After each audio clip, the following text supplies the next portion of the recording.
Hi everybody, welcome back to Critical Mass. We're going to try this one more time getting this review out. It's Miracle on 34th Street.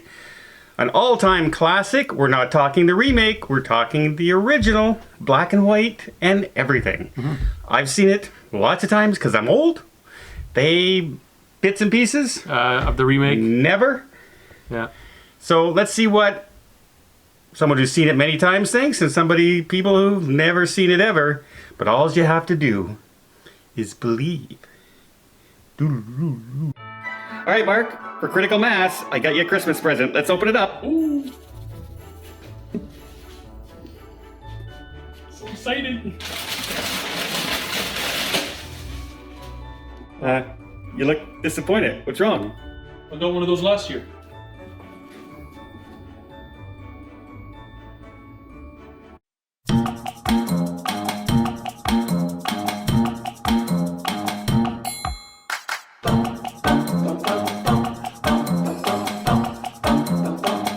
All right, Miracle on 34th Street. The story of Kris Kringle, the Macy's Day Parade, and takes place in what year, Paul? 1947. 1947. The story starts off, we have this old man walking down the street. He has a beard on. It's snowing outside, and he walks up and he sees reindeer in a window. And he starts knocking on the window, telling the toy store guy to open up the door, and he tells him he's got the reindeer in the wrong order. That's a pretty big clue that we're talking about Santa Claus. He ends up walking into the Macy's Day Parade and ends up taking over the role of Santa Claus for the parade. One circumstance leads to another. He's now the Santa Claus in the store. But things happen. Hijinks. Hijinks ensue. They think that he's really good at impersonating Santa Claus, and he's fantastic. Everyone loves him. The children love him. Everybody. Now, the reason why they love him, well, the children are taken with him right away because he just has that aura. But the parents love him because if they don't have the toy that they're looking for in the store, in the Macy's store, he'll tell them, oh, you could get that toy over at Gimbel's, or you can get that toy over at this store. And the parents love it because now they're out of their tough spot and they can go get what they need.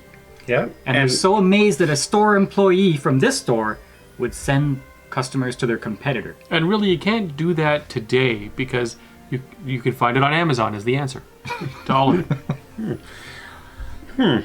So Thanks for that, Mark. thanks for that input, Mark. This sponsor, This video has been sponsored by Amazon. Check the link below. But okay, great. And they start going, when they hear all these parents going up to the store manager and saying, hey guys, this is a great idea. Don't shop much here, but because you guys are sending us to this, we're going to be loyal customers from now on. So now he has an idea, and he goes up to the store owner, Mr. Macy, and he pitches this idea, and Macy loves it. Says, this is a fantastic idea. That's amazing. We're the ones that, the family first store. People will love it. It's going to bring in thousands and millions of dollars for our store. Great job. Macy loves the idea. Things start happening. He ends up living with the next door neighbor who's trying to hit on the woman who hired him as a Santa Claus and his little daughter. That's why he says, hey, Kris, why don't you come and stay with me? And she can drive you to work every day. And this way we can all keep an eye on you. It's kind of a win-win situation for the store. And he has an inside to try and pick up the lady next door that he kind of has a crush on. Well, the psychiatrist at the store has a vendetta against Kris because Kris does not like the fact that he's been diagnosing a friend of his at the store, a very naive security guard or janitor that's there. Basically, it's a story of a man who believes he's Santa Claus. Everybody doesn't believe he's Santa Claus because there is no Santa Claus. And he ends up being charged and going to court. And they have to somehow prove that he's Santa Claus, or he can go to an institute for the rest of his possible life. And what did you guys think of this movie? I've been asked in the comments, why do you not like to watch the old black and white movies? And I think my answer is that when they're acting in the White Christmas and Holiday and It's a Wonderful Life, they're always acting and projecting their voice like they're on a stage. Because I imagine they have those big overhead microphones. Yeah. Okay? And their gestures are very over the top. Showman-like. Like if they're disappointed or something, they'll go like that, right? Is that disappointing? That's how I do it. And it's just not real to me. But to my surprise, I'm watching Miracle on 34th Street, and this guy who plays Santa, Edmund Gwynn, he's not like that. He's a real person. They were all real people in this one. Yeah, well, not. Well, the evil psychiatrist was like, Except for the guy with the monocle, okay? I thought that Maureen O'Hara was a little bit robotic. Now I know that was supposed to be her character because she didn't believe in anything, Right. And she was hurt before, so that was just her personality. But it came off as a little bit. Well, she was a too little wooden. science-based. Yeah, but Edmund Gwynn, he was real. I wanted to see every second he was on the screen. I think now he may have ruined other television Santas for me. Because he, regardless of whether he believes he's Chris Craig, he looks and feels like the real deal. Something that I was waiting for, and it didn't happen, which I was amazingly surprised, is that he didn't know everybody's name. He didn't know what they wanted. He didn't have magic, you know? Like, he would have to ask the children what they wanted. The most magic he did was a little Dutch girl came up in line to sit on his lap, and he spoke Dutch to her. So it was great. He wasn't this mystical being. Now, does that give you a little bit of a lump in your throat when you saw that scene in the movie? Not a lump, but it was touching. It was. I thought it was pretty. I get a little bit of a lump every time. Okay, well, Mark has a fit. What the little girl actually said to him in Dutch was, when Santa asks her, "What do you want?" She said in Dutch, "I don't want anything. I already got my gift when my mother adopted me."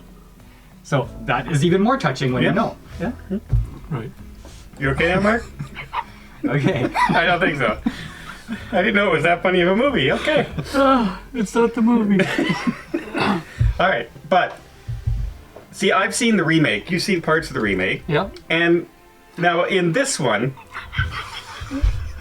we'll have to excuse Mark for a little bit.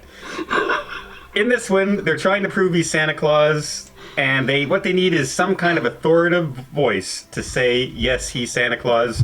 Otherwise, they're going to find him guilty and send him off to this institute. And some guy at the post office comes up with a brilliant idea when he sees this one letter addressed to the courthouse, Santa Claus. So they decide one way to help them get rid of all the dead letters addressed to Santa Claus in the back is to deliver it to this guy, because his actual name is on it. So they deliver everything to the post office, thousands and thousands of letters in New York City, and that's how they approve that he's Kris Kringle, the real Santa Claus. And the judge says, well, if the post office says he's Santa Claus, we're not going to disagree with them, right? In the new one, the remake, the lawyer comes up and he puts a dollar bill. A little kid comes up and puts a dollar bill in the judge's hand. And in there it says, "In God we trust." And they go, well, if we believe in God and we don't need proof that God exists, and we don't need proof that Santa Claus exists. And I'm going, that's weak. This was like tangible, right? This was something big. I did not like the remake's idea. They had to trying to put the new spin on it, right? Can't copycat. Don't want to do an exact remake, so they come up with their own ideas. And I didn't like that at all. To me, the classic is still the best. Now, the court scene was pretty good, but the best was when the prosecutor's kid gets up on the stand and explains why he believes in Santa, and he says, well, because my dad told me. And that line was ad-libbed by the kid. Amazing, because it defeated the whole prosecutor's case. Right. Yeah. And right there he had to say, we concede the existence of Santa Claus, but now you have to prove that this is the actual one and only Santa Claus. Mm-hmm. So it was kind of, especially for back then, this is a pretty interesting court drama as well. And I don't usually like kids in movies, but Natalie Wood, Maureen O'Hara's daughter. Susan. Yeah. She doesn't believe in Santa, and her whole plot line is, well, she gets to know Edmund Gwenn's character, Chris Kringle, and she begins to believe in Santa. Yeah. And I thought she was a really good actress. Did you know that in real life, while she was filming the movie, she thought that she was actually acting with Santa Claus? Yeah. Until an after party where... Where he shaved. Yeah. That's pretty crazy. Well, one of the really neat things about this movie is, like you were saying a little while ago, they didn't use magic, and they didn't do, like, it was just what he said that convinces you. Like when he's arguing that the reindeer in a store window they're in the wrong order. But I guess no one but me would know that. Isn't it kind of weird that there is no magic in a movie called Miracle on 34th Street? Yeah. Well, so what is the Christmas miracle that happens?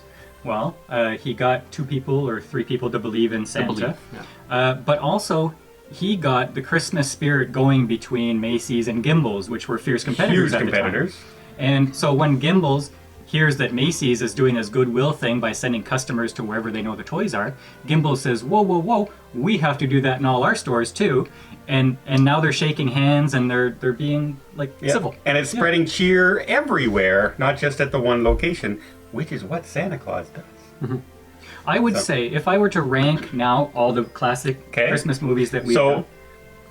White Christmas, Holiday Inn, It's a Wonderful Life, and Miracle on 34th Street. Yeah, I think this one shoots to the top of my list. Well, this one was more along the lines of It's a Wonderful Life. It wasn't a musical. No, but right? this one is, I think if you ask people, this is the one that they say is their number 1 Christmas movie. Well, I was looking on the American Film Institute site, and this one is like number 5 all time on their like top fantasies or top 100 fantasies. Number 5. Yeah, that's pretty high ranking. Yeah. Well, like I thoroughly enjoy this movie. At no point do you go like I'm watching White Christmas, and some of the musical numbers I'm going, all right, when's the next part gonna come? Because I'm not into some of those songs. But this movie keeps you going all the way through it, and especially at this time of year. So let us know what you guys think. Which of those movies do you like best out of that? Try and rank them best to worst on there. And really, there's no worst on those lists. They're all pretty darn good movies. But I'd agree, Miracle on 34th Street is probably one of my all-time favorites going forward. Yeah, I would say that it's a movie that I would watch again next Christmas. Oh, wait, I got a trivia thing. The movie was not released at Christmas. And so what they did was they hid the fact that it was a Christmas movie because they were releasing it in May. Nobody knew it was a Christmas movie. That's an odd choice for them to do. Yeah. They said, well, most people go to the theaters in May, so we'll release it in May. But they won't go see a Christmas movie Surprise! in May, so let's keep that hush. I think that we probably should have reviewed this at Thanksgiving.